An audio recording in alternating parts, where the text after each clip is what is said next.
Good evening, everybody. Thank you for coming back to my channel. I'm so happy to have you here. Please subscribe if you've not.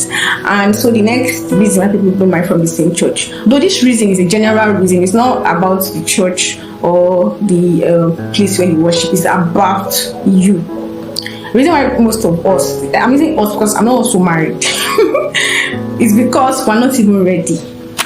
Because I've heard people talk about how we think marriage is just a beautiful wedding that we see in pictures, we see the glamour, we see the lights, the pre-wedding shots, the videos. Like, oh, we want that for ourselves, and then we forget that marriage itself is not the wedding. And what that means is that we've not built emotional intelligence, emotional balance that should help us keep our relationship to be long lasting. That's why a lot of us are not still married. This one is now about our emotions, especially anger, hurt, unforgiveness, all those negative feelings that make you just resent people or make you want to stay away from them. So because we've not been able to deal with those issues, that's why our spouse, we pray to God, give me a long-lasting marriage and we will not divorce and everything. So we pray those kind of prayer and then we confuse God with our actions. Like when somebody hurts us, how long does it take us to forgive that person?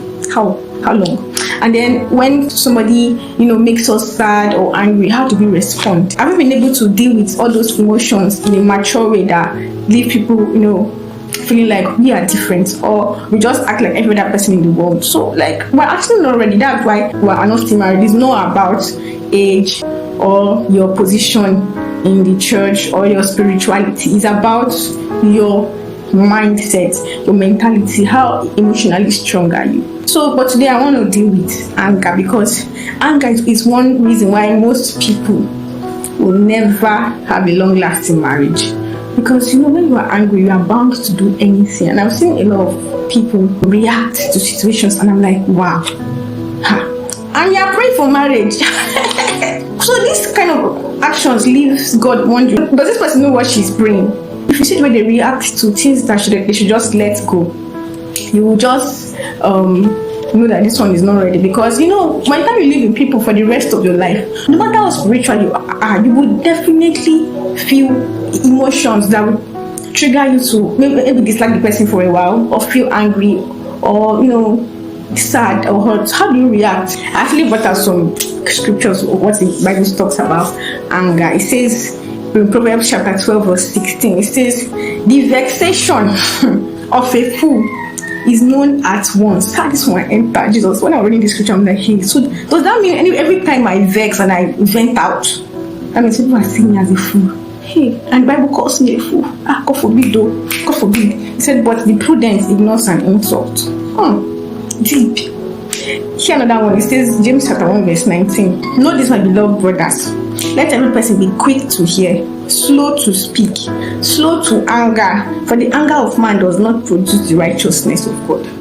So it could be that every other thing about you is good. When you are angry, you just lose it and you just forget the daughter or the son of whom you are. Proverbs chapter 29 verse 11. A fool gives full vent to his spirit, but a wise man quietly holds back. Proverbs chapter 14 verse 29. Whoever is slow to anger has great understanding, but he who has a hasty temper exalts folly. Hey! The Bible is deep. I'm sure about reading the Bible like this, with all of our behavior, will be like, if you talk to me, I will talk to you too. The Bible is saying that if we behave like that, we are fools. Hey, God, help us. That's all I can say. So I actually read the scripture today. I'm like, God, have I started like this? Me that, hey, at first I used to be quiet, but when people started using my head, I started feeling, no, I will be saying my mind, I will be saying how I feel. But now I'm saying that, God, it was not even the right decision, because the Bible is calling me a fool. Hey, God. So which one are we going to do like this? The world is telling us that don't take nonsense. I'm not saying that we should take the nonsense. That what makes us wise. Hey, God, help us. The next scripture says, a soft answer turns away wrath, but a harsh word stirs up anger. I kind of like this one because it's actually giving us a solution for when we are angry, or how to react when somebody around us is angry. It says that if somebody's angry around you, don't respond with anger also. use soft words. It will make the person calm down. And when you're angry, instead of you to shout to ignite the issues, use soft words. It will make you calm down. So it says here in Proverbs 21 verse 19, it is better to dwell in the wilderness than with a contentious and an angry woman. Wow. So you can see that if we are still dealing with anger or negative behavior, we still have a long way to go. I mean, all these things that they've mentioned, you cannot be exhibiting this thing and still on the marriage, right? So my point is that if you want to really get married, work on yourself, read books, go for seminar, listen to sermon. Don't feel like you've reached the height of the best of your behaviors. You can handle it. Anything people are telling you, be like, what does this one know? What does this one know? That's how you're going to miss it, and God will be like, this one already. So I'm just begging you, please, if you really want to get married, watch out those things. As in, what is keeping people away from you? Try and observe yourself. Thank you for listening to me. I hope you were blessed and have a nice day.